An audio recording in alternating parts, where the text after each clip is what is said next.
Good morning. This is Rich Heffron. This is the June 11th edition of the State Chamber of Commerce Legislative Minute. 10 more days left in the session, so things are beginning to speed up. We don't expect anything unusual this year, but you never can tell what's going to happen as we get towards June 30th. The issues we know they'll be working on, one is the budget. It will be about $3.5 billion. There's about $60 million right now that they can play with, that there's some discussions about exactly what they should use that money for. All that should be determined sometime early next week. The final DFAC report is next Monday. Bond bill will begin to be on next Tuesday, the 19th.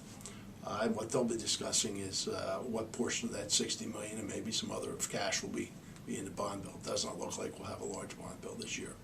The other issue we're still working on is House Bill 308, which deals with how employees and employers can discuss social networking.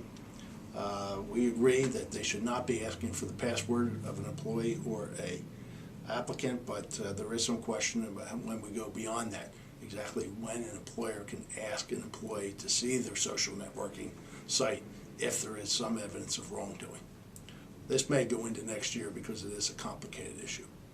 There are a lot of other small bills they're working on. One last week passed the Senate that we support is Senate Bill 214, is dealing with making sure that the public schools offer more opportunities for students to exercise.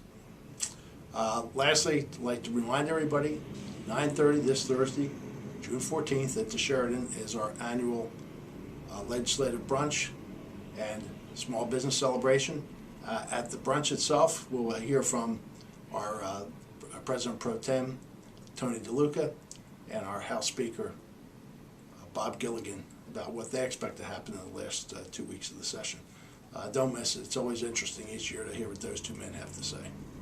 Until next week, this is Rich Heffron.